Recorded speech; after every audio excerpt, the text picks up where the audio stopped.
Hi friends, welcome to రూపా లావణ్య స్వర Lahari channel. ఈ ఛానల్లో ఈ కోసం మీ లహరి ఒక మంచి వన్ డే స్టోరీతో వచ్చేసిందండి. ఈ స్టోరీ మీరు విని ఎలా ఉందో చెప్పి మీ సహాయ సహకారాలని ఛానల్కి అందిస్తారని ఆశిస్తున్నాను. మీరు లైక్ చేస్తేనే ఈ స్టోరీ మరికొంతమందికి చేరి మాకు అందరి ఆదరాభిమానాలు దొరుకుతాయి. కాబట్టి ప్లీజ్ లైక్ చేయండి. అలాగే కొంతమంది మా స్టోరీస్ని కాపీ చేసి వాళ్ళ ఛానల్స్లో పెట్టుకుంటున్నారు. అలా ఎవరైనా ప్రయత్నించినట్లయితే దయచేసి అలా చేయకండి. అది మీకే రిస్క్ అవుతుంది. మేము ప్రాపర్గా వెళ్తే మీరు చాలా ప్రాబ్లమ్స్ ఫేస్ చేయవలసి వస్తుంది. ఎందుకంటే ఈ స్టోరీకి సంబంధించిన ప్రతి లీగల్గా కాపీరైట్స్ మా దగ్గర ఉంటాయి. కాబట్టి అలాంటి పనులు చేసి మీరు ప్రాబ్లమ్స్లో పడొద్దు అని మీకు మనస్ఫూర్తిగా ఒక మంచి సలహా ఇస్తూ ఇంకా ఈ స్టోరీలోకి వెళ్ళిపోదాం. వైజాగ్ హైవే రోడ్డు మీద ఫాస్ట్గా దూసుకు వెళుతుంది ఒక కార్. ఆ కార్లో ఒక ఇద్దరు అబ్బాయిలు, ముగ్గురు అమ్మాయిలు ఉన్నారు. కార్ డ్రైవ్ చేస్తూ ఎఫ్ఎం ఆన్ చేశాడు కార్తీక్. అందులో వస్తున్న పాట విని, ఒరే ఇడియట్, ఇప్పుడు మనం ఉన్న మూడ్లో సాంగ్స్ వినడం అంత అవసరమారా అంటూ తిట్టింది నందిని. హబా నందు, మనం వెళుతున్నది పెళ్లికే, ఏదో చావుకి వెళుతున్నట్లు అందరు మొహాలు మూడీగా పెట్టుకుని కూర్చుంటే కార్తిక్ గాడు వాళ్ళ బాబుకి మస్కా కొట్టి మరీ ఈ కార్ తీసుకువచ్చి మనల్ని పెళ్లికి తీసుకుని వెళ్లడంలో వాడు చేసిన రిస్క్కి అర్థం ఏమీ ఉంటుంది చెప్పండి అని అన్నాడు గౌరవరావు. అలా చెప్పరా బాబు, కార్ ఎక్కిన దగ్గర నుండి ఈ మాడిపోయిన మసాలా దోశ మొహాలు చూడలేక చస్తున్నాం. అరే, అసలు కాలేజీ స్టూడెంట్స్ అంటే ఎలా ఉండాలి? ఎంజాయ్మెంట్లో కానీ అడ్వెంచర్లు చేసే విషయంలో కానీ మాకు ఎవరు సరికారు అన్నట్లుండాలి. అలాంటిది దీనమ్మ జీవితం. మిమ్మల్ని చూస్తేనే కాలేజ్ స్టూడెంట్స్ అన్న పదానికి సిగ్గు పుడుతుంది. అలా ఉన్నారు అంది నీలిమ. ఏ స్టాప్ ఇట్, మీకు వల్లి గురించి తెలీదా? మన గ్యాంగ్లోనే ఎక్కువగా అల్లరి చేస్తూ అందరితో ఆడుకునేదే అది. అలాంటిది ఇప్పుడు అది అంత మూడీగా ఉంది అంటే పాపం అది ఎంత గిల్టీగా ఫీల్ అవుతుందో మీకు ఆ మాత్రం అర్థం కావడం లేదా అని అడిగింది నందిని. నందు, తనే కాదు, మేమందరం కూడా ఇంట్లో ఏదో ఒక అబద్ధం చెప్పే ఈ పెళ్లికి వస్తున్నాం. అలా అని తనలా మూడిగా ఉన్నామా చెప్పు? అయినా ఇంట్లో అబద్ధం చెప్పి బాయ్ ఫ్రెండ్స్తో షికారుకి వెళితే తప్పు, కానీ ఇలా ఫ్రెండ్స్తో పెళ్లికి వెళితే తప్పు ఏముందే అడిగాడు కార్తీక్. వారి మాటలు వింటూ మౌనంగా కార్ మిర్రర్ నుంచి బయటికి చూస్తున్న వల్లి దృష్టి పక్కన రోడ్లో ఆపోజిట్ డైరెక్షన్లో వెళ్లవలసిన వెహికల్ రాంగ్ వేలో వెళ్లడం కనిపించింది. ఇదేంటి, ఈ వెహికల్ ఎలా వెళుతుంది? బాగా తాగి నడుపుతున్నట్లున్నాడు, అందుకే అంత వంకరగా వెళుతుంది. ఇలాగే వెళితే ఏ చెట్టుకో గుద్దుకోవడం గ్యారంటీ అని అనుకుంటూ ఆ వెహికల్ మీదనే తన దృష్టి పెట్టింది వల్లి. ఆ వెహికల్ ఫాస్ట్గా వెళుతూ యూటర్న్ తీసుకునే దగ్గరకు వచ్చి అప్పుడే యూటర్న్ క్రాస్ చేస్తున్న ఎవరో వెహికల్కి డాష్ ఇచ్చింది. దాంతో సడన్ బ్రేక్ వేసి కారు ఆపాడు కార్తీక్. కనురెప్ప మూసి తెరిచే సమయంలో జరిగిన ఈ సంఘటనకి దిగ్భ్రాంతికి గురి అయిన ఆ కారులో ఉన్న వారందరూ షాకింగ్గా అటువైపే చూస్తూ ఉన్నారు. డాష్ ఇచ్చిన వెహికల్ ఆగకుండా వెళ్ళిపోగా డాష్ కి గురైన వెహికల్ 2 రౌండ్స్ దొర్లుతూ వెళ్లి రోడ్డు చివర అంచులో ఆగింది. షాక్లా ఉన్న వల్లి ముందుగా తేరుకుని కంగారుగా కారు దిగి పరుగున యాక్సిడెంట్ అయిన కారు వైపు వెళుతుంది. అది చూసి రండిరా అంటూ అరిచాడు కార్తీక్. దాంతో అందరూ కారు దిగి కంగారుగా ఆమె వెనకే నడిచారు. ముందుగా కారుని చేరుకున్న వల్లి ఆ కార్ డోర్ తీయడానికి ప్రయత్నం చేసింది. అది లాక్ వేసి ఉండడంతో తనకి డోర్ రాలేదు. అది చూసి వల్లి, నువ్వు పక్కకు తప్పుకో అంటూ ఒక రాయి తెచ్చి కార్ డోర్ లాక్ పగలగొట్టి డోర్ బలంగా లాగడంతో ఒక్కసారిగా డోర్ ఓపెన్ అయ్యి కారులో స్పృహలేని స్థితిలో ఉన్న వ్యక్తి కింద పడిపోయాడు. అది చూసి వెంటనే రియాక్ట్ అయిన వల్లి అతని కింద పడకుండా తన గుండెల్లోకి అదుముకుని తన చేతులతో పట్టుకుంది. అది చూసిన మిగతా వారు కూడా ఆమెకు సహాయం చేసి అతను ఇంకా ప్రాణాలతోనే ఉన్నాడు అని కన్ఫర్మ్ చేసుకుని తమ కారులో అతన్ని ఎక్కించుకుని హాస్పిటల్కి తీసుకువెళ్లారు. వెనక సీట్లో నందిని, నీలిమ కూర్చుంటే ఆ యాక్సిడెంట్ అయిన వ్యక్తి తల తన ఒడిలో పెట్టుకుని మధ్య ఉన్న సీట్లో కూర్చుంది వల్లి. అసలే యాక్సిడెంట్ కేస్, మనం అది ఏది ఆలోచించకుండా తనని హాస్పిటల్కి తీసుకుని వెళుతున్నాం. ఇది అటు తిరిగి ఇటు తిరిగి మన మెడలకైతే చుట్టుకోదు కదా భయంగా అడిగాడు కార్తీక్. ఏ నోర్మీరా, అసలే టెన్షన్తో తడిసిపోతుంది ఇక్కడ. దానికి తోడు ఏదో డౌట్స్ అన్ని పెడతావు. అయినా మనం అతని ప్రాణాన్ని సేవ్ చేస్తున్నాం. అంతకు మించి ఎక్కువ ఆలోచించకు. ఈ యాక్సిడెంట్ చేసింది ఏమీ మనం కాదు, మన మెడకి చుట్టుకోవడానికి అని కారు వేగాన్ని మరింత పెంచాడు గౌరవ్. ఆ కార్ సిటీ హాస్పిటల్ చేరుకుంది. విషయం తెలుసుకున్న హాస్పిటల్లో స్టాఫ్ అక్కడికి స్ట్రెచర్ తీసుకురావడం, ఆ స్ట్రెచర్ పై అతన్ని పడుకోబెట్టి ఆ స్ట్రెచర్ని లోపలికి తీసుకువెళ్ళడం వెంట వెంటనే జరిగిపోయాయి. అతనికి ఏమైనా అవుతుందా అని అక్కడే కూర్చుని ఉన్నారు వారంతా. కారులో ఉన్న అతని ఫోన్ తీసుకుని అతని ఫింగర్ ప్రింట్ సహాయంతో లాక్ ఓపెన్ చేసిన వల్లి వాళ్ళ కారులో ఉండగానే ఆ ఫోన్ నుండి లాస్ట్గా చేసిన నెంబర్కి కాల్ చేసి విషయం చెప్పింది. దాంతో కంగారుగా హాస్పిటల్కి వచ్చింది ప్రవళిక. అక్కడికి వచ్చిన ఆమెను చూసి మీరెవరు అని అడిగింది వల్లి. నా పేరు ప్రవళిక, నేను తేజ్ ఫ్రెండ్ని అని అంది ప్రవళిక. తేజ్ అంటే అతనా? ఐసీయూ రూమ్ గ్లాస్ డోర్ నుంచి లోపల బెడ్ పై ఉన్న వ్యక్తిని చూపించింది వల్లి. అటువైపు చూసి అక్కడ ఉన్న తేజ్ని గుర్తుపట్టి హా తనే ఏడుపు గొంతుతో చెప్పింది ప్రవళిక. ఆమెను చూస్తూ ఉంటే ఎందుకో అనుమానంగా అనిపించి మీరు తన గర్ల్ ఫ్రెండ్నా అనుమానంగా అడిగింది వల్లి. ఆ ప్రశ్న విని షాక్ అయి తలలు కొట్టుకున్నారు వల్లి ఫ్రెండ్స్. వాట్ అని ఆమె కోపంగా అడిగింది ప్రవళిక. ఆహా ఏమీ లేదు మేడం, హాస్పిటల్ వాళ్ళు అతని రిలేటివ్స్ వస్తే చెప్పమన్నారు, అందుకే మీకు తనకి ఉన్న రిలేషన్ తెలుసుకోవడం కోసం తను అలా అడిగింది అంతే అని కవర్ చేసింది నీలిమ. సీరియస్గా వాళ్ళని చూసి నేను తన గర్ల్ ఫ్రెండ్ని కాదు, జస్ట్ ఫ్రెండ్ని మాత్రమే. వాళ్ళ పేరెంట్స్కి కాల్ చేశాను, వస్తున్నారు అని క్లారిటీ ఇచ్చింది ప్రవళిక. దాంతో రిలాక్స్డ్గా ఫీల్ అయింది వల్లి. ఎందుకో అతన్ని చూడగానే ఏదో తెలియని ఫీలింగ్ మనసులో కలిగింది ఆమెకి. తను నావాడు, నా సొంతం అని ఒక స్ట్రాంగ్ అయిన ఫీలింగ్ని మనసులో ఆమె ఫిక్స్ అయిపోవడంతో అతనికి ఏమీ కాదు అన్న గట్టి నమ్మకం కూడా ఆమెకి వచ్చేసింది. గ్లాస్ డోర్ నుంచి అతని వైపు చూస్తూ ఎందుకో తెలీదు కానీ నా మనసు నీ వైపే లాగుతుంది. మన ఇద్దరికి ఏమైనా బంధం ఉందా? ఉంటే అది ఎలాంటి బంధం? ఒకవేళ నేను అనుకున్నట్లు మన మధ్యన ఏదైనా గట్టి బంధం ఉంటే మళ్ళీ నువ్వే నా దగ్గరికి వస్తావు. అలా వచ్చే వరకు నేను వెయిట్ చేస్తూ ఉంటాను అని మనసులో అనుకుంది ఆమె. అప్పుడే నర్సు బయటికి వచ్చి అర్జెంటుగా తనకి ఓ పాజిటివ్ బ్లడ్ కావాలి అని అడిగింది. దానికి ప్రబలిక రియాక్ట్ అయ్యే లోపు నాది అదే గ్రూప్, నేను ఇస్తాను అంటూ ముందుకు వచ్చింది వల్లి. సరే రండి అంటూ ఆమెని ఆ రూమ్లోకి తీసుకువెళ్ళింది ఆ నర్స్.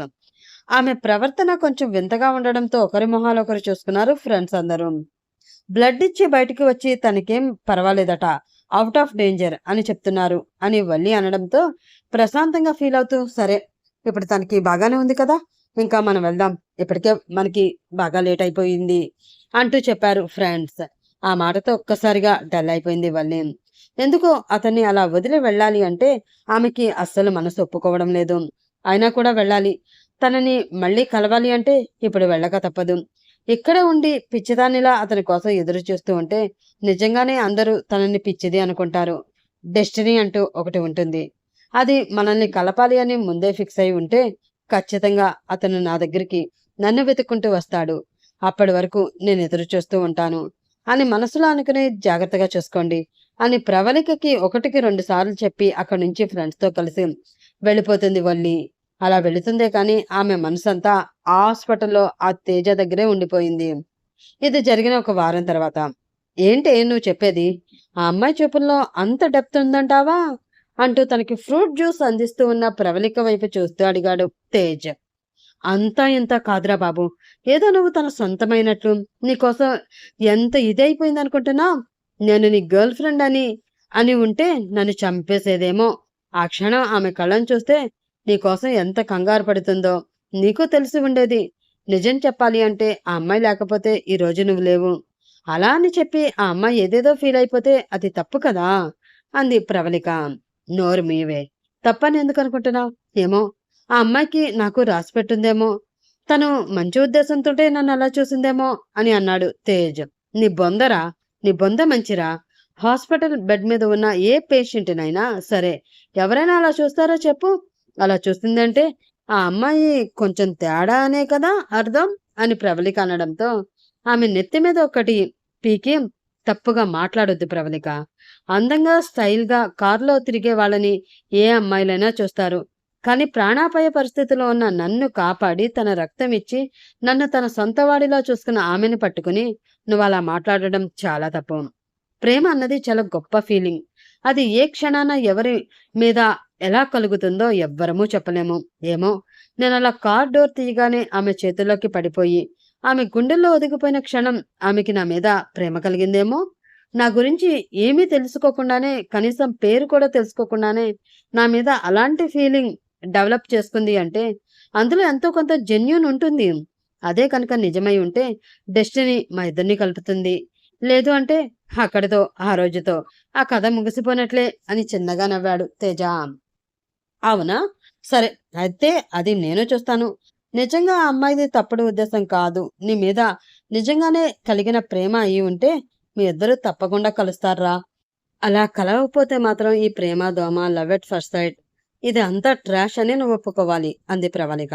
సరే అప్పుడు చూద్దాంలే అని అతను అంటూ ఉండగా అప్పుడే అక్కడికి వచ్చిన నర్స్, సార్ మీకు ఈ బొకే వచ్చింది అంటూ ఒక రెడ్ రోజెస్ ఉన్న ఫ్లవర్ బొకే తెచ్చి అతని దగ్గర పెట్టింది. దానితో అయోమయంగా ఒకరి మొహాలు ఒకరు చూసుకుని తన చేతిలో ఉన్న జ్యూస్ గ్లాస్ పక్కనే పెట్టి ఆ ఫ్లవర్ బొకే అందుకుని దాని మీద రాసి ఉన్న నోట్ చూసిన అతని పెదవులపై ఆటోమేటిక్ గా నవ్వు వచ్చింది. అది చూసి అనుమానం వచ్చిన ప్రవళిక ఆ బొకే తీసుకుని ఆ నోట్లో రాసి ఉన్నది చూసింది. త్వరగా మీ ఆరోగ్యం సెట్ అయ్యి మీరు నా కోసం వస్తారు అని ఎదురు చూస్తూ, మీకు ప్రేయసి కాలేని ప్రేయసి అని రాసి ఉన్న నోట్ కింద ఒక ఇన్స్టాగ్రామ్ ఐడి ఉంది. అది చూసి, ఇదేనా బాబు మీ తొక్కలో డెస్టినీ? నువ్వు ఎక్కడ ఉన్నావో తెలిసి నీకు ఒక బొకే పంపి ఆ బొకే ద్వారా తన ఇన్స్టాగ్రామ్ ఐడి ఇచ్చింది అంటే పాప గట్టిగానే ప్లాన్ చేసింది.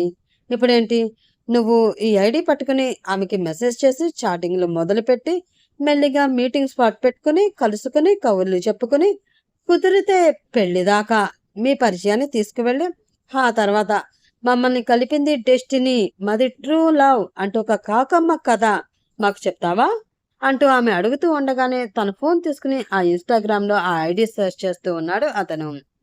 అది కొత్తగా ఓపెన్ చేసిన ఐడి. అందులో ఎలాంటి పోస్టులు లేకపోవడంతో అతని పెదవులపై చిన్న చిరునవ్వు మెరిసింది.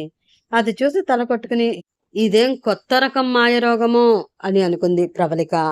తన చేతిలో ఉన్న ఫోన్ వైపు తదేకంగా చూస్తూ టెన్షన్ పడుతూ ఉంది వల్లి. తనకి పంపించడమైతే బొకేతో పాటు ఐడి పంపించాను. కానీ అది తనకి చేరిందా?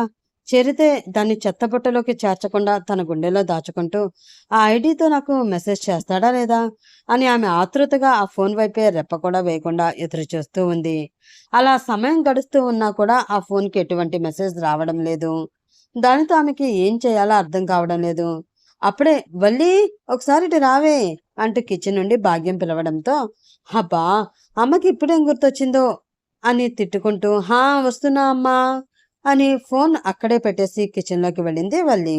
అలా వెళ్ళిన ఆమెకి ఒక గంట వరకు అక్కడే లాక్ చేసి చెప్పిన పని చెప్పకుండా చెప్తూ ఉంది భాగ్యం. ఫోన్ కూడా తెచ్చుకుని ఉండవలసింది, అనవసరంగా అక్కడే వదిలేసి వచ్చాను. ఇప్పుడు అమ్మ నన్ను వదలడం లేదు. ఫోన్కి మెసేజ్ వచ్చిందో లేదో తెలిసి చావడం లేదే అని అనుకుంటూనే కష్టంగా తన ధ్యాసనంతా ఆ ఫోన్ పైనే పెట్టి ఆమె చెప్పిన పనులని సగం తగలేసి సగం కరెక్ట్గా చేసి చివరికి ఏదోలా కంప్లీట్ చేసి పరుగు పరుగున తన రూమ్లోకి వెళ్ళి ఆ ఫోన్ చూస్తున్న ఆమెకి హాయ్ అని ఒక మెసేజ్ కనిపించడంతో కొంచెం రిలాక్స్డ్గా అనిపించింది. ఆమె కళ్ళు చిచ్చుబొడ్డులా మెరుస్తూ ఉండడంతో, ఎవరిది ఈ ఐడి? తనదేనా? నా ఐడి తనకి తప్ప ఇంకెవరికి తెలియదు కదా అని అనుకుంటూ ప్రొఫైల్ ఓపెన్ చేసిన ఆమెకి తేజ అన్న పేరు కనిపించడంతో చిన్న చిరునవ్వు ఆమె పెదవులపై కూడా మెరిసింది. తేజ ఆ పేరును పదే పదే పలుకుతూ, హాయ్ ఎలా ఉంది మీకు? ఇప్పుడు దెబ్బలు తగ్గాయా? అంతా బాగానే ఉంది కదూ అంటూ ఆతృతగా అడిగింది ఆమె. ఆ మెసేజ్లోనే ఆమె కంగారు కనిపిస్తూ ఉండడంతో చిన్నగా నవ్వుకుని, హా సెట్ అయింది. రేపు హాస్పిటల్ నుండి డిశ్చార్జ్ కూడా అవుతున్నాను. Thank you so much. ఈరోజు నేను బ్రతికి ఉన్నాను అంటే అది కేవలం మీ వల్లనే అంటూ చెప్పాడు అతను. అయ్యో అలా ఏమీ కాదండి. మేము వెళుతూ ఉంటే మా కళ్ళ ముందే యాక్సిడెంట్ జరిగింది. ఒకరు అలా కళ్ళ ముందు ప్రమాదంలో పడుతూ ఉంటే చూస్తూ ఉండలేం కదా, అందుకని మేము రియాక్ట్ అయ్యాం. కానీ మీకు స్పృహ వచ్చే వరకు అక్కడే ఉండలేకపోయాం. వీఆర్ వెరీ సారీ అండి అంటూ చెప్పింది వల్లి. It's okay, దాందేముంది. నా ఫ్రెండ్స్ వచ్చే వరకు ఉన్నారు, నాకు బ్లడ్ కూడా ఇచ్చారు, సంతోషం. మీకు పనులు ఉంటాయి కదా, ఇంతకీ మీ పేరు అంటూ అడిగాడు అతను. వల్లి అంటూ చెప్పింది ఆమె. వల్లి వెట్స్ తేజ. బాగుంది. అని మనసులో అనుకుని చిన్నగా నవ్వుకుని నైస్ నేమ్ అంటూ తన చాటింగ్ ని అలాగే కొనసాగిస్తూ ఉన్నాడు అతను. అది చూసి ప్రేమ పిచ్చి వాళ్ళ సంఘంలో కొత్తగా సభ్యత్వం చేసుకుని వీడు కూడా జాయిన్ అయిపోయాడన్నమాట. ఇంకా వీడి మీద కూడా అసలు వదిలేసుకోవడం బెటర్ అని మనసులో ఫిక్స్ అయిపోయింది ప్రవళిక. అలా చాటింగ్ తో మొదలైన వాళ్ళ పరిచయం రోజు రోజుకి చాలా స్ట్రాంగ్ గా పెనవేసుకుంటూ పోతుంది.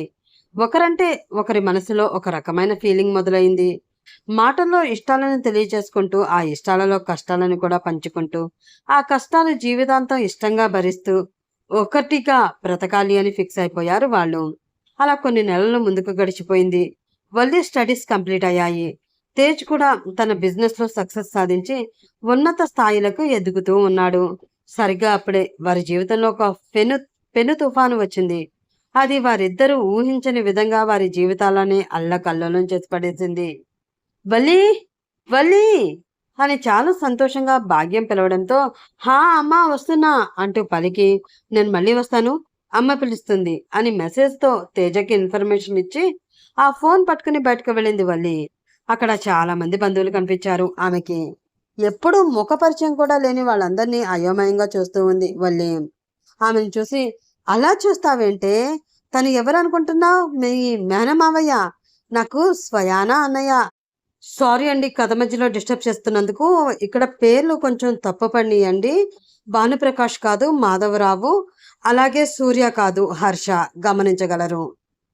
ఎప్పుడో మీ నాన్నగారిని ఇష్టపడి ఆయనతో వచ్చేశాను అని ఇన్ని సంవత్సరాలు నా మీద కత్తి కట్టి నాకు దూరంగా ఉండిపోయారు. ఇదిగో ఇప్పుడే నీ పుణ్యమా అని మళ్ళీ నా దగ్గరికి చేరుకున్నారు. చాలా సంతోషంగా ఉంది నా బంగారు తల్లి అని అంటూ ఆమె నుదుటినే ముద్దాడింది భాగ్యం. ఆమె ఏం చెప్తుందో వల్లికి అర్థమయ్యేలోపు, అంటే మా అబ్బాయి సూర్యకి మీ అమ్మాయినిచ్చి పెళ్లి చేయడానికి మీకు ఏ అభ్యంతరం లేదు కదా అంటూ అడిగారు వాళ్ళు. ఆ మాటతో షాక్ అయి పెళ్ళేంటమ్మా అంటూ గట్టిగా అరిచింది వల్లి. నీకేమీ తెలీదు, నువ్వు మాట్లాడకు అని ఆమె నోరు ముయించి మాకు ఇష్టమే అన్నయ్య, మీ సంబంధం మా దాకా రావడం మా అదృష్టం కూడా అని అంటూ చెప్పి వల్లికి మాట్లాడే అవకాశం కూడా ఇవ్వకుండా అక్కడికక్కడే నిశ్చయ తాంబూలాలు ఇచ్చిపుచ్చుకుని భాగ్యం శ్రీనివాస్ దంపతులు. అది చూసిన వల్లికి ఏడుపు ఆగడం లేదు. ఇన్ని రోజులు తన కన్న కళ కావాలి అనుకున్న మనిషి కట్టుకున్న అందమైన పొదరిల్లు అన్ని కళ్ల ముందే కుప్పకూలిపోవడంతో గదిలోకి వెళ్లి ఏడుస్తూ ఉంది ఆమె. ఎంతసేపు చూసినా ఆమె బయటికి రాకపోవడంతో బంధువులందరినీ పంపించి లోపలికి వెళ్లి అమ్మా వల్లి ఏం చేస్తున్నావురా అంటూ ప్రేమగా పలకరించింది భాగ్యం. కన్నీళ్లతో ఆమె వైపు చూసి నేను ఏం చేస్తే మీకెందుకులే అమ్మా, మీకు కావాల్సింది మీరు చేసుకుంటున్నారు కదా, కనీసం నా అభిప్రాయం తెలుసుకోవాలని కూడా మీకు లేదు, ఇంకా నా గురించి ఎందుకు అని కోపంగా ఉక్రోషం కలగలిపి అడిగింది వల్లి. ఆమె పక్కనే కూర్చుని ఆమె చేతిని తన చేతిలోకి తీసుకుని ప్రేమగా ఆ చేతిని నొక్కుతూ నీ బాధని నేను అర్థం చేసుకోగలనురా. నిన్ను ఒక్క మాట కూడా అడగకుండా ఈ పెళ్లి నిశ్చయం చేశాననే కదా నీకు బాధగా ఉంది. కానీ నువ్వు కూడా నా బాధని అర్థం చేసుకోరా. 25 సంవత్సరాలు నా పుట్టింటికి దూరమయ్యాను. కళ్ళల్లో పెట్టుకుని పెంచిన నా కన్నవాళ్ళకి దూరమయ్యాను. ఇప్పుడు ఆ కన్నవాళ్లే నాకు దగ్గరయ్యి నన్ను తమ ఇంటికి రానిస్తాను అని ఇన్ని సంవత్సరాలు నాకు దూరమైన ప్రేమని మళ్ళీ పంచుతాను అంటే నా మనసు గాలిలో తేలిపోతుంది. ఒక క్షణం ఆలోచించు, ఏ ఆడపిల్లైనా తన పుట్టింటికి దూరమయ్యి సంతోషంగా బ్రతకగలదా? ఇన్ని సంవత్సరాలు ఉన్నాను అంటే బ్రతికున్నాను అంతే. నా కన్నవాళ్ళకి దూరమై నేను ఎంత నరకం అనుభవించానో నా కన్న కూతురిగా నీకు తెలుసు కదరా. ఇప్పుడు ఆ నరకం నీ వల్ల దూరం అవుతుంది అంటే ఈ అమ్మకి సంతోషమే కదరా. నా కూతురు నా మాట కాదు అనదు అన్న నమ్మకంతో ఈ పెళ్లికి ఒప్పుకున్నాను బంగారం. నా మాట విను బంగారం. హర్ష చాలా మంచివాడు, నిన్ను చాలా బాగా చూసుకుంటాడమ్మా, చాలా బాగుంటాడు కూడా. ఇప్పుడు ఏదో పని ఉండడం వలన ఈ పెళ్లి చూపులకి రాలేదు. కానీ నేను తన ఫోటో చూశాను, నువ్వు కూడా చూస్తావా, తీసుకురానా అంటూ అడిగింది భాగ్యం. ఏమీ అవసరం లేదు అని మొహం తిప్పుకుని చెప్పింది వల్లి. నీకు ఇప్పుడు కోపంగా ఉండవచ్చురా, కానీ బావని పెళ్లి చేసుకుని అతని ప్రేమలో ఆ కుటుంబం చూపించే ఆప్యాయతలో నీ జీవితం సంతోషంగా ముందుకు సాగిపోతూ ఉంటే అప్పుడు ఈ అమ్మ చేసిన పని మంచిదే అని నువ్వే ఒప్పుకుంటావు. నాకు కూతురుగా పుట్టి నాకెన్నో సంతోషాలను ఇచ్చావురా నువ్వు. వాటి వల్ల నేను ఎంత సంతోషంగా ఉన్నానో నాకు తెలియదు, కానీ నువ్వు ఇప్పుడిచ్చే ఈ సంతోషం వల్ల మాత్రం జీవితాంతం చాలా ప్రశాంతంగా బ్రతిద్దాన్రా. ఇన్ని రోజులు నేను కోల్పోయిన ప్రశాంతత ఈ పెళ్లి వల్ల నాకు దక్కుతుందమ్మా, ప్లీజ్ కాదనుకురా, ఈ అమ్మ కోసం అంటూ ఆమెని ప్రాధేయపడుతున్నట్లు అడిగింది భాగ్యం. ఆమెని బెదిరించో తిట్టో కొట్టో ఈ పెళ్లి చేసుకోవని తీరాలి అంటే ఒప్పుకునేది కాదేమో. కానీ అలా బ్రతిమలాడుతూ అడిగేసరికి కాదు అనలేకపోయింది వల్లి. తన ప్రేమని మనసులోనే చంపుకుని ఆ పెళ్లి పీటలో కష్టంగానే ఎక్కింది. కనీసం తన పక్కన కూర్చున్న ఆ వ్యక్తి మొహం కూడా ఆమెకి చూడాలి అని అనిపించలేదు. అమ్మ కోసం కళ్ళు మూసుకుని పెళ్లి చేసుకుంటున్నాను, జీవితాంతం కూడా అలా కళ్ళు మూసుకునే ఉండాలి, ఇక పక్కన కూర్చున్న వ్యక్తి మొహం చూడవలసిన అవసరం ఏముందిలే. ఆ ప్లేస్లో ఎవరు కూర్చున్నా కూడా అతను ఎలాంటి వాడైనా కూడా ఎలా ఉన్నా కూడా నేను తల వంచుకుని ఈ పెళ్లిని అంగీకరించవలసిందే తప్ప నాకు మరో ఆప్షన్ లేదు కదా అని అనుకుని కన్నీళ్లు దిగమింగుకుని అతని చేత తన మెడలో 3 ముళ్ళు వేయించుకుంది ఆమె. తాళి అంటే కష్టంగా తల వంచుకుని కట్టించుకుంది. కానీ శోభనం గదిలోకి అడుగు పెట్టాలి అంటే ఆమెకి ఏదో తెలియని భయం వేస్తుంది. మొదటి చూపులోనే నిన్ను చూసి ప్రేమించాను తేజ్, కానీ నా జీవితం ఇలా అయిపోతుంది అని, నేను నీకు దూరం అయిపోతాను అని అనుకోలేదు. ఎలాగైనా డెస్టినీ మనిద్దరిని కలుపుతుంది అనుకున్నాను, కానీ ఇలా విడదీసి నన్ను మరొకరితో జత చేస్తుంది అని అస్సలు అనుకోలేదు. నువ్వు లేకుండా బ్రతకాలి అని అనిపించడం లేదు. అలాగే కొత్తగా ముడిపడిన ఈ బంధాన్ని ఏం చేయాలో కూడా నాకు తెలియడం లేదు. అమ్మ కోసం అనుకుని కష్టంగా తల వంచాను.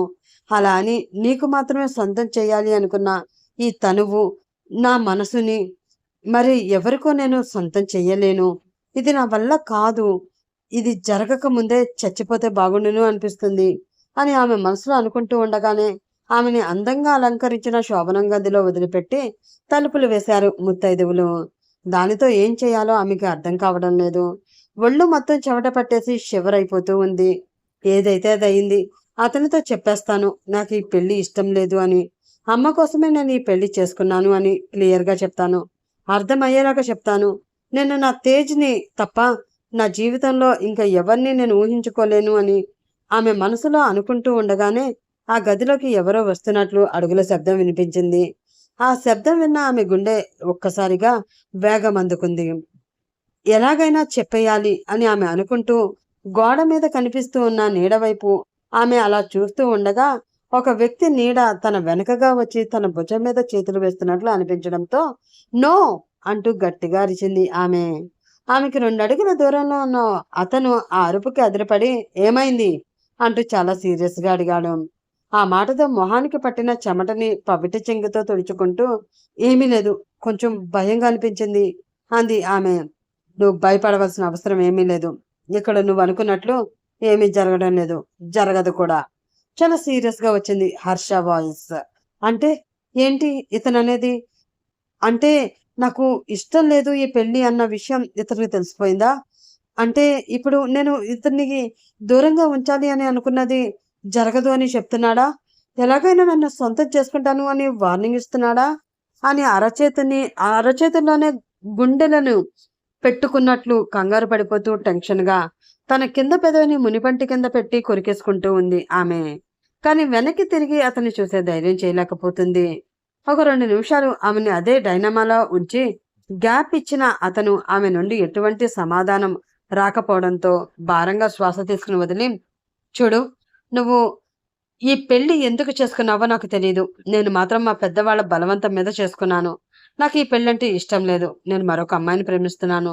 తనతోనే నా జీవితం అనుకున్నాను. కానీ అనుకోకుండా మా వాళ్ళు సెంటిమెంటల్గా బ్లాక్మెయిల్ చేయడంతో నీ మెడలో తప్పక తాళి కట్టవలసి వచ్చింది.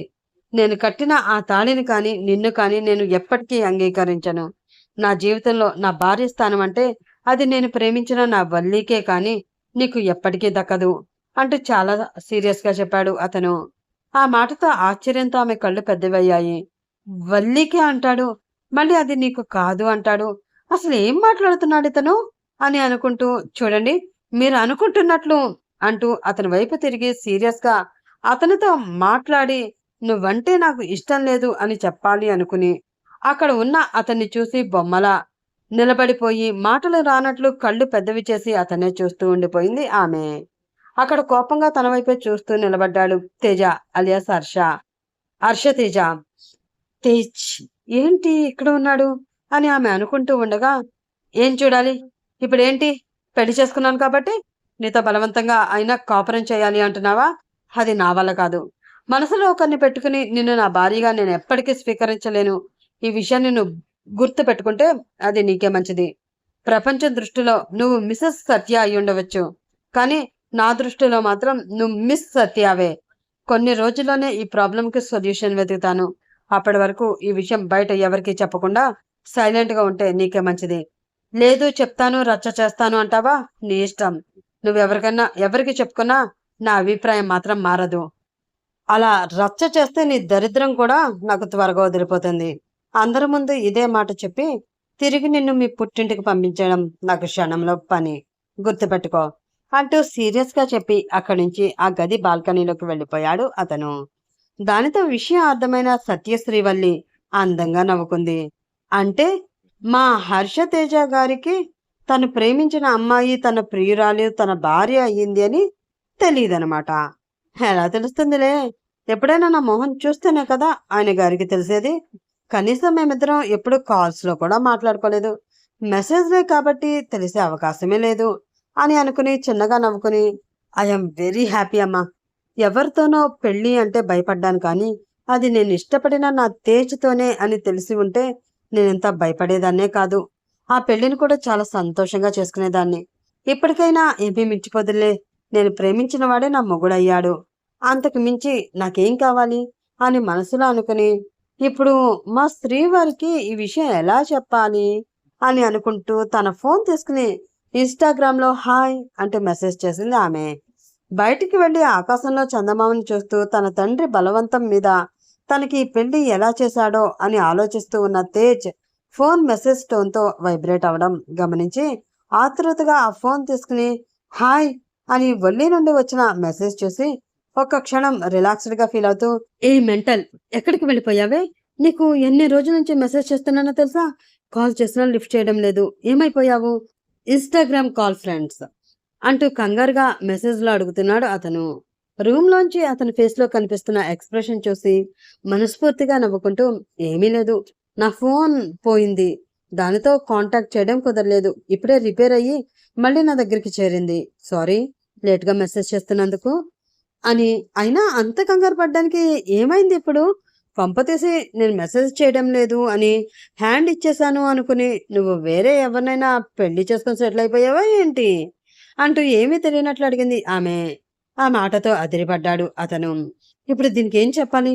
పెళ్లి చేసుకున్నాను అంటే అపార్థం చేసేసుకుంటుందేమో, నన్ను దూరం పెట్టేస్తుందేమో, దూరం అయిపోవాలి అని చూస్తుందేమో. ఇది దూరమైతే నేను బ్రతకలేను. ప్రస్తుతానికి ఈ విషయం తనకి చెప్పకుండా ఉంచాలి. మేమిద్దరం ఒకసారి ఫేస్ టు ఫేస్ మీట్ అయ్యాక అప్పుడు ఈ విషయం తనతో చెప్పి ఏదో ఒక రకంగా కన్విన్స్ చేసుకోవచ్చు అని మనసులో అనుకుని అతను అలాంటిదేమీ లేదు. అయినా వారం రోజులు మెసేజ్ చేయకపోయినా అంత మాత్రాన నేను ఏకంగా పెళ్లి చేసేసుకుంటానా? అలా చేసుకుంటాను అని నువ్వెలా అనుకుంటున్నావే? నిన్ను మర్చిపోతాను అనుకుంటున్నావా? అది ప్రాణం పోయినా జరగదు. నా జీవితంలో నా భార్య స్థానం నీకు తప్ప మరొకరికి ఇచ్చేదే లేదు అంటూ చాలా కాన్ఫిడెంట్‌గా అబద్ధం చెప్పేశాడు అతను. సచ్చినోడా! అది నోరా? ఇంకా ఏమైనానా? ఎన్ని అబద్ధాలు చెప్తున్నావురా! నీలో ఈ యాంగిల్ అస్సలు ఎక్స్‌పెక్ట్ చేయలేదురా! అని తిట్టుకుంటూ అవునా? లవ్ యూ సో మచ్ బంగారం. ఇంకేంటి సంగతులు? అంటూ నార్మల్‌గా తనతో చాట్ చేస్తూ, ఎప్పుడూ మాట్లాడుకుంటున్నట్లే మాట్లాడుతూ ఎప్పటికో నిద్ర వస్తూ ఉండగా, ఆ ఫోన్‌ని అలాగే తన గుండెల మీద పెట్టుకుని ఆ బెడ్ మీద హాయిగా నిద్రపోయింది ఆమె. ఆమెతో చాటింగ్ చేస్తూ బిజీగా ఉన్న అతను చాలా సేపటి వరకు ఆమె నుండి రిప్లై రాకపోవడంతో టైం చూసుకుని బాగా లేట్ అయింది కదా! మెసేజ్ చేస్తూ నిద్రపోయిందేమో, డిస్టర్బ్ చేయడం ఎందుకులే అని మనసులో అనుకుని చిన్నగా నవ్వుకుంటూ రూమ్‌లోకి వెళ్ళాడు. అక్కడ బెడ్‌పై హాయిగా నిద్రపోతూ కనిపించింది. తను సత్య అనుకునే తన భార్య సత్యశ్రీవల్లి. ఆమెను చూసి చిరాకు పడుతూ, ఈ గదిలో మరొక వ్యక్తి ఉంటాడు. అతను ఎక్కడ పడుకుంటాడో ఏంటో అన్న స్పృహ కూడా లేకుండా దున్నపోతులా మంచం మొత్తం కాస్తూ ఎలా పడుకుందో. అసలు దీన్ని ఎలా మా బాబు నాకు అంటగట్టాడో నాకిప్పటికీ అర్థం కావడం లేదు. ఇప్పుడు దీన్ని వదిలించుకోవడానికి నేను నానా యాతనలు పడాలి అని తిట్టుకుంటూ అక్కడే ఉన్న సోఫాలో పడుకుని నిద్రకి ఆహ్వానం పలికాడు అతను. నెక్స్ట్ డే మార్నింగ్ మెలకువ రావడంతో కళ్ళు తెరిచి చూసిన ఆమెకి తన ఎదురుగా ఉన్న సోఫాలో హాయిగా నిద్రపోతూ కనిపించాడు తేజ్. అతన్ని చూడగానే ఆమె పెదవులపైకి చిన్న చిరునవ్వు వచ్చింది.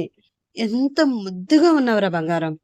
నువ్వు నా బంగారం అంటే ఇప్పటికి కూడా నేను నమ్మలేకపోతున్నాను తెలుసా?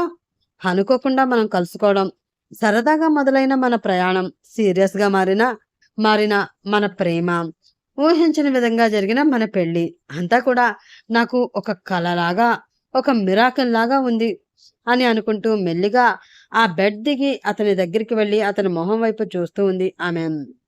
విశాలమైన నుదురు, పెద్ద పెద్ద కనురెప్పలు, ఒత్తైన కనుబొమ్మలు, సన్నటి ముక్కు, లైట్‌గా ట్రిమ్ చేసిన గడ్డంతో చాలా క్యూట్‌గా ఉన్న అతన్ని చూసి ఆగలేక, "అబ్బబ్బబ్బా!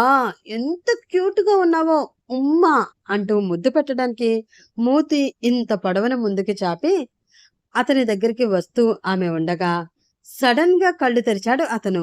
దానితో అదిరిపడి ఎలా కవర్ చేసుకోవాలో తెలియక, "హమ్మో!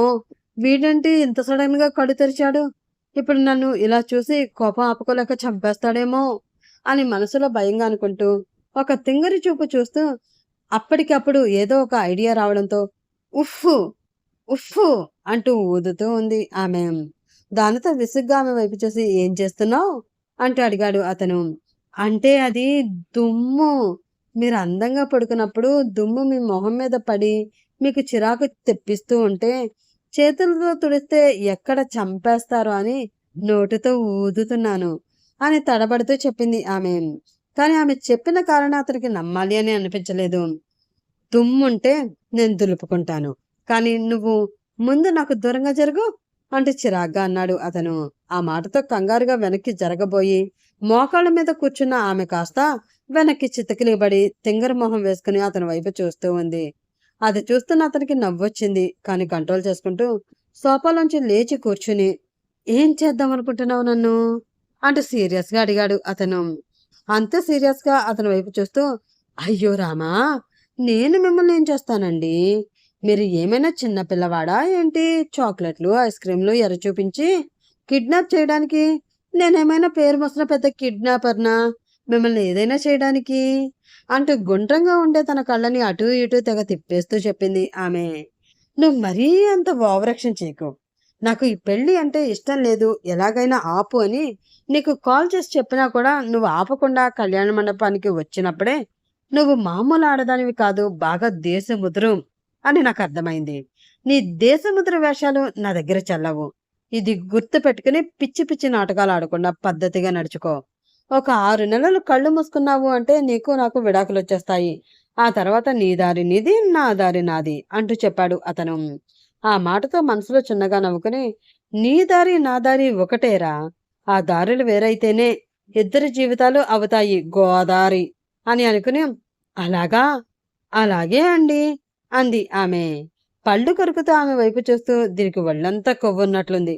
అందుకనే వెటకారంగా మాట్లాడుతుంది అనుకుంటూ, అక్కడే ఉన్న టవల్ తీసుకుని వాష్‌రూమ్‌లోకి వెళుతూ ఉన్న అతన్ని చూసి, "ఓయ్! హలో!" అంటూ పిలిచింది ఆమె. దానితో ఆమె వైపు చూసి, "ఏయ్! ఏంటి ఆ పిలుపు?" అంటూ విసుగ్గా అన్నాడు అతను. "ఓహ్! మిమ్మల్ని ఇలా పిలవకూడదు కదా! మర్చిపోయాను. సారీ, సారీ శ్రీవారు. ఇక నుంచి అలా పిలవను కానీ, కింద పడి ఉన్న పెళ్ళాన్ని అలా వదిలేసి వెళ్ళిపోతే పాపం తగులుతుందండి మీకు. కొంచెం చెయ్యి సహాయంగా ఇచ్చి పైకి లేపరాదు?" క్యూట్‌గా ఎక్స్‌ప్రెషన్ పెడుతూ అడిగింది ఆమె. పళ్ళు కొరుకుతూ ఆమె వైపు చూసి, "శ్రీవారేంటి శ్రీవారు? పైగా పెళ్ళాం అది ఇది అని ఓ ఎక్కువగా వాగుతున్నావు? ఎలా ఉందేంటి ఒళ్ళు?" అంటూ ఆమెపై అరిచాడు అతను. "నేను కొంచెం ఫెయిర్‌గా ఉంటాను కదా! నా ఒళ్ళు కూడా తెల్లగా ఉంది శ్రీవారు. ఏ చూడాలనిపిస్తుందా?" అంటూ చిలిపిగా అంటూ కన్ను కొడుతూ అడిగింది ఆమె. దానితో రామా! అనుకుంటూ, "ఇదిగో చూడు, నేను అందరిలాగా ఈగోకి పోయి, నోరు మూసుకొని ఇంట్లో పడి ఉండే ఆడవాళ్లే కదా అని వాళ్ళ మీద ఇష్టం వచ్చినట్లు చేయి చేసుకుంటూ, మనిషికి నార్మల్‌గా ఉండే శాడిజం అంతా వాళ్ళ మీద చూపిస్తూ నా ఇష్టానికి ప్రవర్తించే వ్యక్తిని అసలే కాదు. నాకు ఆడవాళ్ళ పట్ల ఒక గౌరవం ఉంది. వాళ్ళ పట్ల మర్యాదగా నడుచుకోవాలనే ప్రిన్సిపల్ ఉంది. అది దాటి నీ చెంప పగలగొట్టే వరకు తెచ్చుకోవద్దు. నాకు దూరంగా ఉండు. అన్నప్పుడు దూరంగానే ఉండు. దగ్గర కావాలని చూడకు" అంటూ సీరియస్‌గా వార్నింగ్ ఇచ్చి వాష్‌రూమ్‌లోకి వెళ్ళిపోయాడు అతను. అది చూసి చిన్నగా నవ్వుకొని, "అందుకే కదరా! నువ్వు నాకు పిచ్చి పిచ్చిగా నచ్చేసావు. నీతో నేను ఇలా ప్రవర్తిస్తున్నాను అంటే, నువ్వు నన్ను ఎంతగా ప్రేమిస్తున్నావో తెలుసుకోవడం కోసమే. సత్యగా నీకు నచ్చని నేను వల్లిగా ఎంత నచ్చానో తెలుసుకోవాలిగా. ఫస్ట్ మనసుకు నచ్చిన వాడిగా నా జీవితంలోకి వచ్చి ప్రియుడిగా మారావు. తర్వాత మావయ్య కొడుకుగా వచ్చావు. ఆ తర్వాత మొగుడిగా వచ్చావు. ఇంక ముందు ముందు ఎలా మారతావో ఏంటో అని అనుకుంటూ మురిసిపోతూ ఉంది ఆమె.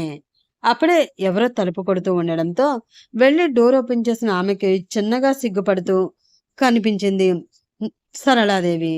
ఆమెను చూసి, ఇదేంటి రాత్రి శోభనం నాకు ఏర్పాటు చేస్తే తెల్లవారేసరికి ఈవిడ సిగ్గుపడుతుంది చిరాగ్గా. అంటే రాత్రి మావయ్య చిచ్చి ఏం ఆలోచిస్తున్నావే, నీ బుర్రంతా బూతి పట్టేసింది అని తనని తానే తిట్టుకుని, చెప్పండి అత్తయ్య అని సత్య అడగడంతో ఆశ్చర్యంగా ఆమె వైపు చూస్తూ, మీ పెళ్లి గురించి మాట్లాడడానికి మీ ఇంటికి వచ్చిన దగ్గర నుంచి అత్తయ్య అని నువ్వు నోరారా పిలుస్తావు అని ఎదురు చూస్తూ ఉన్నాను. చివరికి ఆ పిలుపు నీ నోటి నుండి వినే భాగ్యం నాకు ఇప్పటికి దక్కిందనమాట. సంతోషమమ్మా. నా కొడుకు నీకు పూర్తిగా నీ నీ సొంతం అయితేనే కాని అత్తయ్య అనే పిలుపు నువ్వు పిలవలేదు. ఇది నేను బాగా గుర్తుపెట్టుకుంటాను కోడలి పిల్ల. బెదిరిస్తున్నట్లంది సరళాదేవి. ఈవిడ ఏదేదో ఊహించేసుకుంటుంది. ఇక్కడ అంత సీన్ లేదు అని తెలిస్తే పాపం ఏమైపోతుందో పిచ్చి ప్రాణం అని అనుకుని చిన్నగా నవ్వుతూ ఆమె కాళ్ళకి నమస్కరించి, క్షమించండి అత్తయ్య, సడన్ గా పెళ్లి అనేసరికి భయపడ్డాను. అమ్మ తన పుట్టిల్లు తనకి దగ్గర అవ్వాలి అంటూ ఏదేదో చెప్పేసరికి కంగారు వచ్చేసింది. ఇక్కడ అంతా ఎలా ఉంటుందో ఏంటో అన్న టెన్షన్లో నేను ఎవరిని సరిగ్గా పట్టించుకోలేదు. మీతో సరిగ్గా లేను. ఐఎమ్ వెరీ సారీ అత్తయ్య అంటూ చెప్పింది సత్య. ఆ మాటతో ఆమెని చిన్నగా హక్ చేసుకుని వదిలి, నువ్వచ్చం మీ అమ్మలాగా ఉన్నావే, మీ అమ్మ లాగానే మాట్లాడుతున్నావు. తను ఇన్ని సంవత్సరాలు మాకు దూరంగా ఉంది కదా, ఆ బెంగంతా నీ రూపంలో ఇలా తీర్చేసుకుంటాం. ఇక నువ్వు ఇలాగే ఎప్పుడూ నవ్వుతూ మా ఇంట్లో కళకళా తిరుగుతూ ఆడుతూ తిరుగుతూ ఉండాలి. మాకు అదే శుభం అంటూ చెప్పింది సరళాదేవి. అలాగే అత్తయ్య, తప్పకుండా. మావయ్య వాళ్ళకి లేట్ అవుతున్నట్టుంది కదా, మీరు కిందకి నడవండి, నేను ఫ్రెష్ అయి వచ్చేస్తాను, ఇద్దరం కలిసి వంట చేద్దాం అంటూ చెప్పింది సత్య. సరే అమ్మా, త్వరగా రా అని చెప్పి కిందకి వెళ్ళిపోయింది సరళాదేవి. ఆమె వెళుతున్న వైపు చూసి చిన్నగా నవ్వుతూ వెనక్కి తిరిగిన ఆమెకి నడుము వరకు టవల్ కట్టుకుని మరొక టవల్తో తల్ల తుడుచుకుంటూ దర్శనమిచ్చాడు తేజ్. అతని అలా చూసి, అయ్యో చిచి చిచి చిచి, పొద్దు పొద్దున్నే మాకు ఈ దర్శనాలేంటి స్వామి, తన చేతిని మొహానికి అడ్డు పెట్టుకుని సిగ్గుపడిపోతున్నట్లు నటిస్తూ అంది సత్య. ఆ మాటతో అదిరిపడి అటువైపు తిరిగి, నువ్వింకా బయటికి పోలేదా అని అంటూ తల తుడుచుకుంటూ ఉన్న టవల్తో తన ఒళ్ళు కవర్ చేసుకుంటూ అడిగాడు తేజ. అయ్యో రామా, ఫ్రెష్ అవ్వకుండా నేను బయటికి ఎలా వెళ్తానండి?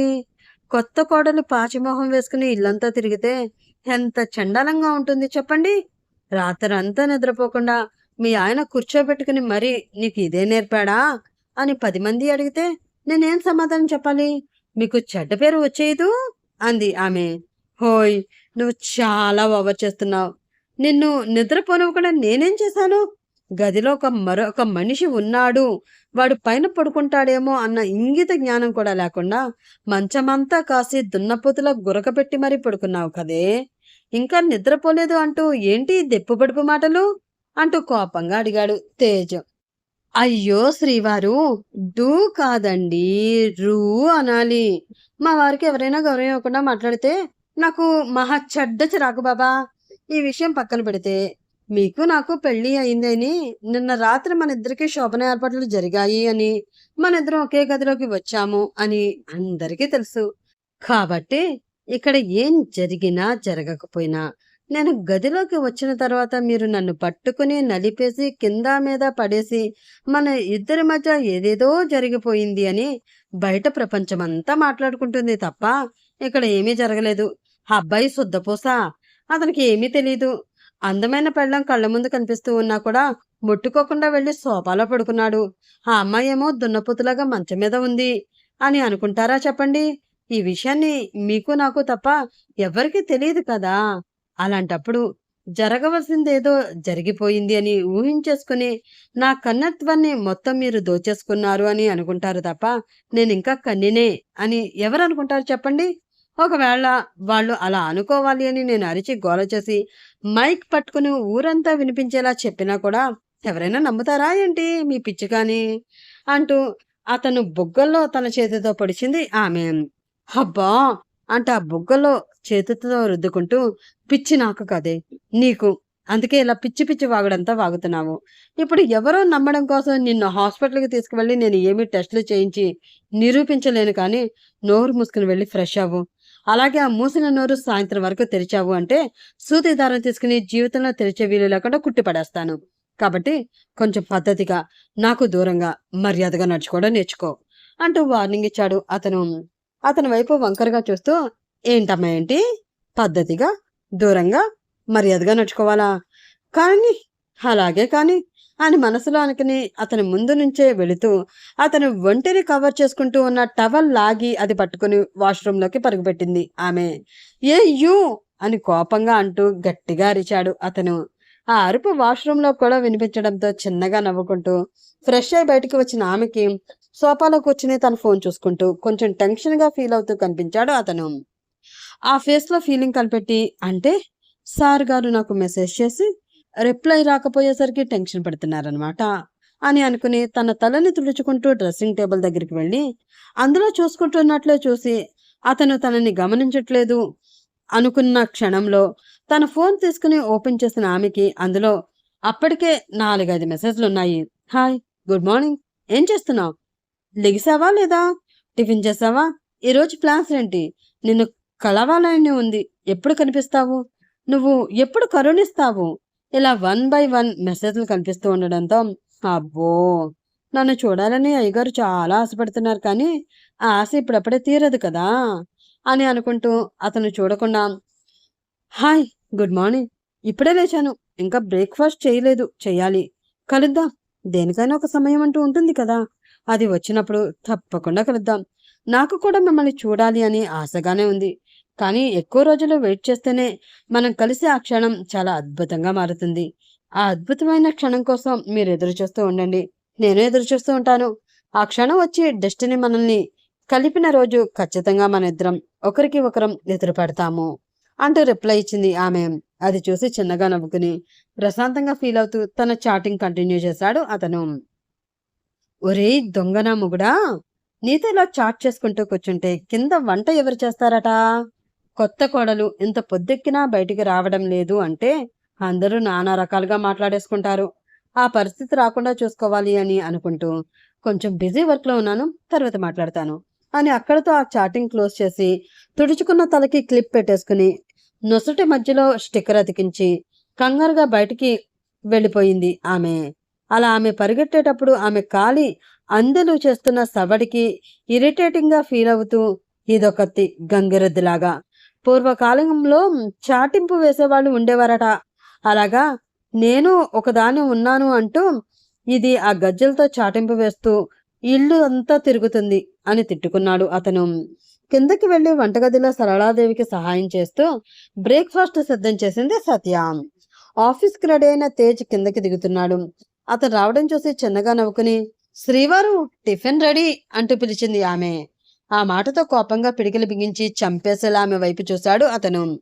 అయ్యో, ఎందుకు శ్రీవారు అలా చూస్తున్నారు? ఇప్పుడు నేనేమన్నాను? టిఫిన్ రెడీ అన్నాను, అంతే కదా. అయినా నేనేదో పెద్ద తప్పు చేసినట్లు నా మీద ఎందుకండి అంత కోపంగా ఉంటారు అంటే కళ్ళల్లో నీళ్లు తెచ్చేసుకుంటూ అంది ఆమె.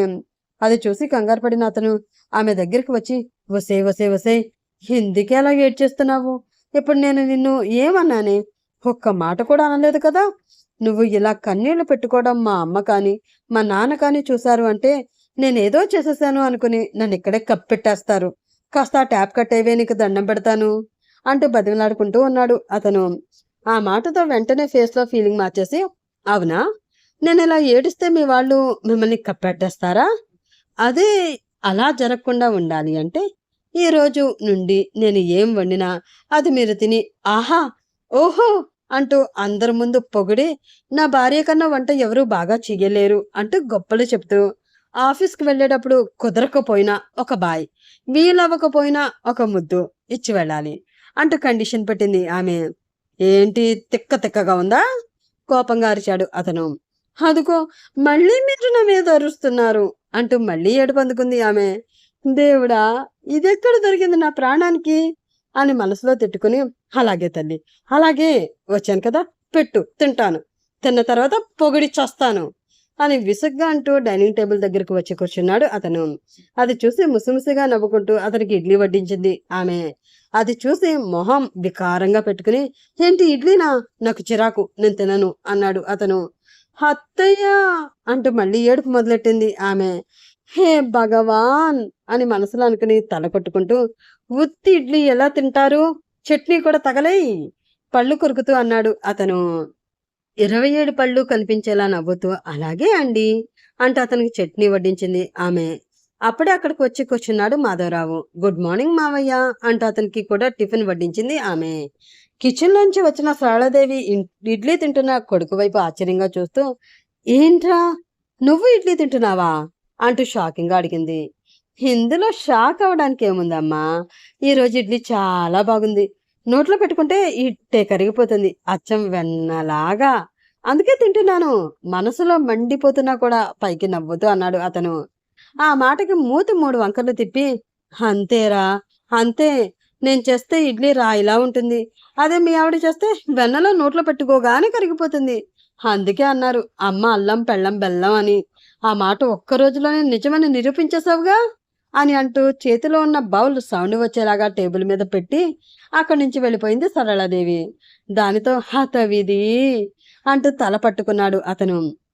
పట్టుకున్న తల చాలు శ్రీవారు, అంతగా తలనొప్పి వస్తే జెండు బాం రాసి మర్దనా చేస్తాను కదా, కానీ త్వరగా తింటే మీతో చాలా పనుంది నాకు అంటూ దీర్ఘం తీసింది ఆమె. ఉంటుంది ఉంటుంది, నన్ను ఇలాగే ఇరిటేట్ చేస్తూ ఉండు, ఏదో ఒక రోజు నా చేతిలో నీకు గట్టిగా ఉంటుంది అని మనసులో అనుకుంటూ కష్టంగా ఆ ఇడ్లీ ముక్క మింగేసి అక్కడి నుంచి వెళుతూ బాయ్ నానా అని చెప్పి బయటికి వెళుతూ మళ్ళీ ఏదో గుర్తు రావడంతో వెనక్కి తిరిగి చూశాడు అతను. ఏడవడానికి సిద్ధంగా మొహం పెట్టుకుని కనిపించింది ఆమె. దేవుడా, దీన్ని చంపకుండా ఉండడానికి నాకు సహనం ప్రసాదించు తండ్రి అని మనసులో అనుకుని, బాయ్ సత్య అంటూ చెప్పాడు అతను. ఆ మాటతో పరిగెత్తుకుంటూ అతని దగ్గరికి వెళ్ళి బాయ్ శ్రీవారు అంటూ చెప్పింది ఆమె. ఇంకా కాసేపు అక్కడే ఉంటే ముద్దు ఎక్కడ అడుగుతుందో, ఎక్కడ పెట్టవలసి వస్తుందో అన్న భయంతో అక్కడ నుంచి పరుగులాంటి నడకతో బయటకు వెళ్ళిపోయాడు అతను. అది చూసి గట్టిగా నవ్వుకుంది ఆమె. ముచ్చటగా ఉన్న తన కొడుకు కోడల్ని చూసి మనస్ఫూర్తిగా ఫీల్ అయ్యారు మాధవరావు ఇంకా సరళాదేవి. అతను బయటికి వెళ్ళగానే వంట పని అంతా పూర్తి చేసి తన గదిలోకి వెళ్ళి తన ఫోన్ తీసుకున్న ఆమె అతనితో చాటింగ్ లో మునిగిపోయింది. ఆఫీస్లో వర్క్ పక్కన పెట్టి మరీ వల్లితో చాట్ చేస్తూ ఉన్నాడు తేజ్. అప్పుడే ఆ క్యాబిన్లోకి వచ్చి అతను ముందు ఉన్న సీట్లో కూర్చుని తన ఫోన్లో ఏదో చూస్తూ, డెస్టినీ డెస్టినీ అంటే ఏంటో అనుకున్నాను, కానీ మీ విషయంలో డెస్టినీ బాగా వర్క్ అయిందిరా అంది ప్రవళిక. ఆ మాటతో తల ఎత్తి పైకి చూసి అక్కడ ప్రవళిక ఉండడంతో, ఏ నువ్వెప్పుడొచ్చావే అంటూ అడిగాడు అతను. హా, ఫోన్లో నువ్వు బిజీగా మునిగిపోయినప్పుడు వచ్చానులే, ఇంతకీ ఎలా ఉంది మీ శ్రీమతి వల్లి మేడం గారు అంటూ అడిగింది ప్రవళిక. ఆ మాటతో కోపంగా ఆమెను చూస్తూ, తనని శ్రీమతి అనకు, నాకెక్కడో మండుతుంది, అసలు ఎంత ఓవర్ చేస్తుంది అనుకున్నావు, అది ఇష్టం లేదు అని మొహం మీద చెప్తే కొంచెం కూడా పట్టించుకోకుండా శ్రీవారు శ్రీవారు అంటూ నా మీద పడిపోతూ దాని ఇష్టం వచ్చినట్లు ఇంట్లో రచ్చ చేసేస్తుంది, భరించలేకపోతున్నానే, త్వరగా తన పీడ వదిలించుకుని వల్లి దగ్గరికి వెళ్ళాలి, ఇప్పుడు నాకు పెళ్లి జరిగిందని తెలిస్తే ఆ పిచ్చిది ఏం చేస్తుందో ఏంటో అర్థం కావడం లేదు అసహనంగా చెప్పాడు అతను. అతని వైపు వింతగా చూస్తూ, బాబు బంగారం, మొన్న యాక్సిడెంట్ జరిగినప్పుడు నీ తలకేమైనా దెబ్బ తగిలి చిన్న మెదడు కానీ కొంచెం డ్యామేజ్ అయిందంటావా? నాకు చాలా డౌట్గా ఉందిరా, ఒకసారి స్కానింగ్ లాంటిది ఏమైనా తీపిద్దామా అంటూ అనుమానంగా అడిగింది ప్రవళిక. ఆమెను కొట్టేసేలా చూస్తూ, అంత అవసరమేమీ లేదు, నేను బాగానే ఉన్నాను అంటూ చెప్పాడు అతను. మరి బాగానే ఉన్నప్పుడు ప్రేమించిన అమ్మాయిని వదిలించుకోవాలి అంటావేంట్రా, మెంటలా నీకు అంది ఆమె. నేను వదిలించుకుంటాను అంటున్నది ప్రేమించిన అమ్మాయిని కాదే, పెళ్లి చేసుకున్న అమ్మాయిని అన్నాడు అతను. ఆ మాటతో బుర్రగోక్కుంటూ, దావట్లేదురా, నీకు ఎక్కడో చిప్పు దొబ్బేసింది, ఈ మధ్యన శాస్త్రవేత్తలు కూడా కనిపెట్టారులే, 24 గంటలు ఫోన్లో తగలబడే వాళ్ళు అదేదో వ్యాధికి గురవుతున్నారట, అంటే ఫోన్లో చాటింగ్ చేస్తూ ఆ అమ్మాయి పక్కనే ఉన్నట్లు, పక్కనున్న వాళ్ళు ఎక్కడో ఉన్నట్లు, అసలు తన ముందు ఉన్నవాళ్ళు లేనట్లు, లేని వాళ్ళు ఉన్నట్లు, వాళ్ళు వీళ్ళైనట్లు వీళ్ళు ఆ వాళ్ళైనట్లు, జరిగింది జరగనట్లు జరగలేనిది జరిగినట్లు ఊహించుకుంటూ ఆ పిచ్చి లోకంలో ఉంటూ పిచ్చివాళ్ళైపోతున్నారట. ఆ కేటగిరీలో ఫస్ట్ జాయిన్ అయ్యేది నువ్వేనేమో, మెంటల్ హాస్పిటల్‌లో అంది ఆమె. అబ్బా! పొద్దు పొద్దున్నే పబ్‌కి వెళ్ళి తాగేసి వచ్చావేంటి? పిచ్చి పిచ్చిగా వాగుతున్నావు. అసలు వల్లికి నా పెళ్లి విషయం ఎలా చెప్పాలో తెలియక నేను చచ్చిపోతూ ఉంటే మధ్యలో నీ గోలేంటే నాకు? అంటూ అసహనంగా అరిచాడు అతను. తాగి వచ్చింది నువ్వా నేనా? పిచ్చి పిచ్చిగా వాగుతున్నదే కాకుండా నన్ను తాగి వచ్చావు అంటావా? అసలు నువ్వు ప్రత్యేకంగా చెప్పవలసిన అవసరం ఏంట్రా? నీకు పెళ్లి జరిగింది అని తనకి తెలుసు కదా? అంది ప్రవళిక. ఏంటి? తెలుసా? భయంగా అడిగాడు అతను. అవును, తెలుసు అంది ఆమె. ఎలా తెలుసు?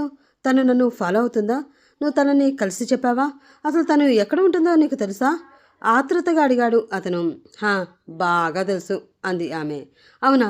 ఎక్కడుంటుందే? చెప్పవే? త్వరగా వెళ్ళి తనని కలవాలి అని ఎగ్జైటెడ్‌గా అతను అడగడంతో తల కొట్టుకుని, "నువ్వు పెళ్లి చేసుకున్న పెళ్ళాం ఎక్కడ తగలబడుతుందిరా? నీ కొంపలో తగలబడుతుంది. అది కూడా తెలీదా నీకు?" అంది ఆమె. "నేను తనని పెళ్లి చేసుకోవడం ఏంటి? పిచ్చి పిచ్చిగా ఉందా నీకు? నేను పెళ్లి చేసుకున్నది నా మరదలు సత్యాని. నేను ప్రేమించినది నా ప్రాణాలు కాపాడిన వల్లిని" అన్నాడు అతను. ఒరే వెధవా! వల్లి, బల్లి అంటూ ఇక్కడ సెపరేట్‌గా ఎవరు లేరమ్మా! ఉన్నది ఒకరే. వాళ్ళే సత్యశ్రీవల్లి. ఆవిడగారే నువ్వు నీ చేతులతో తాళి కట్టి నీ ఇంటికి తీసుకువెళ్ళిన నీ భార్యగారు. శ్రీమతి సత్యశ్రీ వల్లి హర్షతేజ అంటూ చెప్పింది క్లియర్‌గా ప్రవళిక.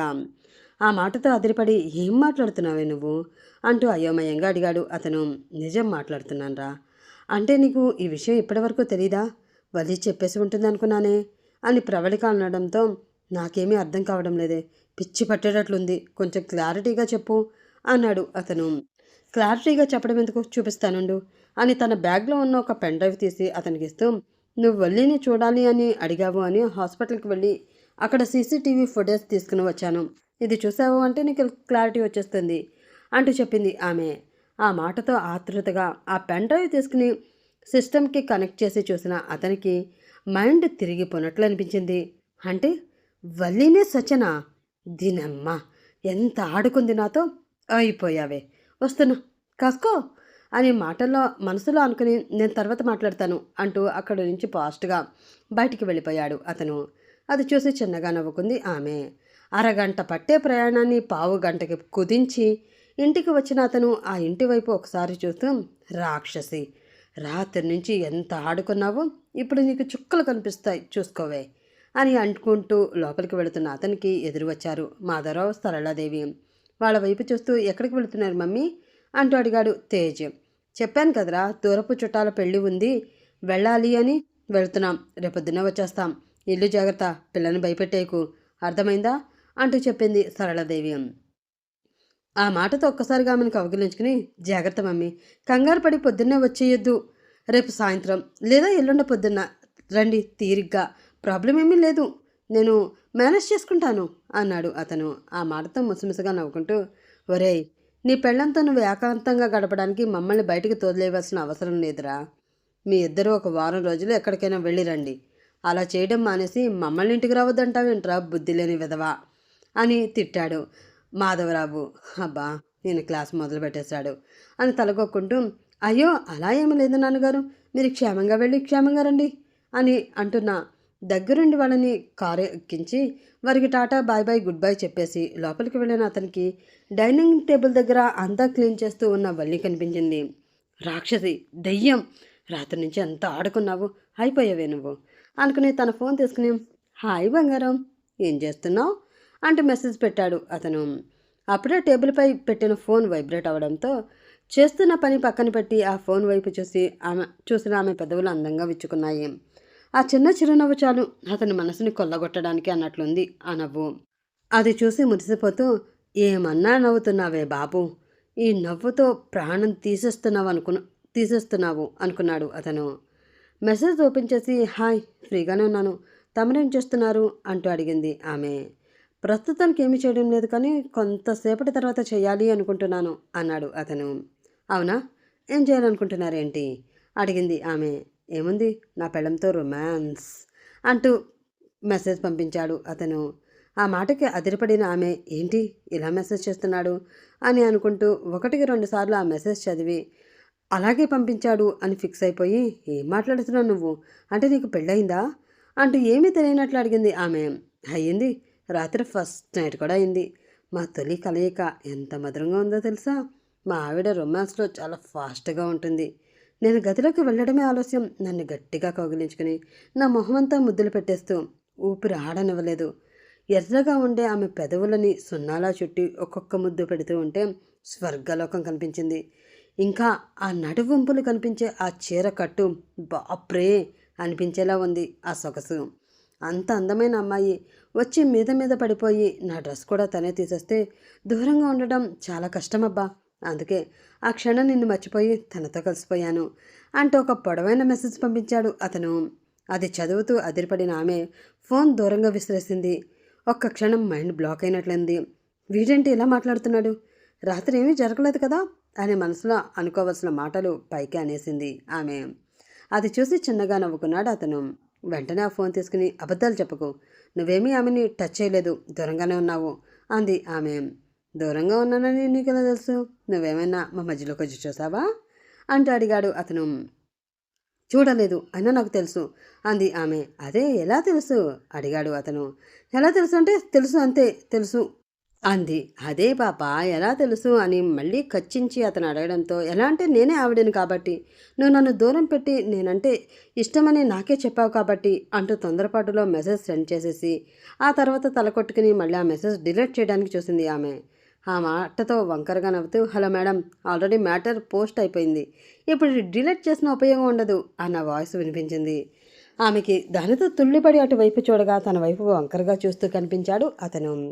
వెంటనే తన చేతిలో ఉన్న ఫోన్ వెనక దాచేసుకుంటూ, అరే మీరా, అప్పుడే వచ్చేసారా?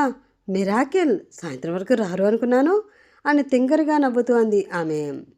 నేను అలానే సాయంత్రం వరకు రాకూడదు అనుకున్నాను, కానీ కొన్ని నిజాలు వచ్చేలా చేశాయి అని ఒక్కొక్క అడుగు ఆమె వైపు వేస్తూ ఉండగా, అంటే తెలిసిపోయిందా అని బేలగా అడిగింది ఆమె. హా, ఫుల్గా అన్నాడు అతను. అంత తొందర ఏంటి మీకు? కొన్ని రోజులు సరదాగా ఏడిపించేదాన్ని కదా, అప్పుడే తెలుసుకోవాల్సిన అవసరం ఏంటి? దబాయించింది ఆమె. రాక్షసి, రాత్రంతా నన్ను ఏడిపించింది కాకుండా మళ్ళీ దబాయిస్తున్నావా? ఆగవే నీ పని చెప్తాను అని అంటూ ఆమె వెనకబడ్డాడు అతను. అతనికి దొరకకుండా సారీ సారీ ఇంకెప్పుడు చెయ్యను అని అంటూ దూరం పరుగు పెడుతూ ఉంది ఆమె. ఇప్పుడు చేసిన దానికి సరైన ట్రీట్మెంట్ ఇస్తే మళ్ళీ చేసే అవకాశం నీకు రాదులేవే, దొరకవే అని అంటూ అతను అలా పరుగు పెట్టడంతో అలా పైకి వెళ్ళి తన బెడ్రూమ్లోకి వెళ్ళిపోయింది ఆమె. తింగర్ మోహన్దాన, ఎక్కడికి పరుగు పెట్టాలో కూడా తెలియడం లేదు నీకు అని అనుకుంటూ లోపలికి వెళ్ళి డోరు వేసి పైన గొళ్ళెం పెట్టి, ఇప్పుడు ఎక్కడికి పోతావే అన్నాడు అతను. అది కాదు బంగారు, సారీ చెప్తున్నాను కదా, ప్లీజ్ వదిలేవా అంది ఆమె. సరే వదిలేస్తాను, బట్ ఒక కండిషన్ అన్నాడు అతను. కండిషనా? కండిషన్ ఏంటి? ఇది చాలా దారుణం ఆమె అనడంతో, అవునా, మరి మార్నింగ్ టిఫిన్ తినమని నాకు కండిషన్ పెట్టావు కదా, అప్పుడు అది దారుణం అనిపించలేదా నీకు అడిగాడు అతను. దేవుడా, సరే చెప్పండి అంది ఆమె. ఏమీ లేదు, నీకు మెసేజ్ చేశాను కదా మన మధ్య జరిగిన రొమాన్స్ గురించి, ఇప్పుడు నాకు అలా కావాలి, నువ్వే చెయ్యాలి చిలిపిగా ఆమెను చూస్తూ అన్నాడు అతను. బాబోయ్, నా వల్ల కాదు అంది ఆమె. కాదు అంటే వదలను, నాకు కావాలి అని అన్నాడు అతను. ప్లీజ్ బంగారం, వదిలేవా ప్లీజ్, ఇంకెప్పుడు చెయ్యను అంటున్నాను కదా అని అంది ఆమె. సరే వదిలేస్తాను, నా దగ్గరికి వస్తే అన్నాడు అతను. నిజంగా వదిలేస్తావు కదా అడిగింది ఆమె. వస్తే వదిలేస్తాను అన్నాను కదా అని అతను అనడంతో భయంగానే అతని దగ్గరికి అడుగులు వేసింది ఆమె. తన దగ్గరికి ఆమె రావడంతో ఆమె నడుం మీద చెయ్యి వేసి గట్టిగా పట్టుకుని నొక్కుతూ, ఏంటే వదిలేసేది? ఫస్ట్ నన్ను చూసి లవ్లో పడిపోయింది ఎవరే, నువ్వా నేనా అంటూ అడిగాడు అతను. అబ్బా, నొప్పిగా ఉంది, వదలరా అంది ఆమె. ఆన్సర్ చెప్పు, వదులుతాను అని అతను అనడంతో, నేనే అంది ఆమె. హాస్పిటల్కి ఐడి పంపించి మెసేజ్ చేయమని హింట్నిచ్చింది ఎవరే అంటూ మరింత గట్టిగా నొక్కాడు అతను. అమ్మా, అది కూడా నేనే అని అంది ఆమె. ప్రపోజ్ చేసింది ఎవరు అన్నాడు అతను.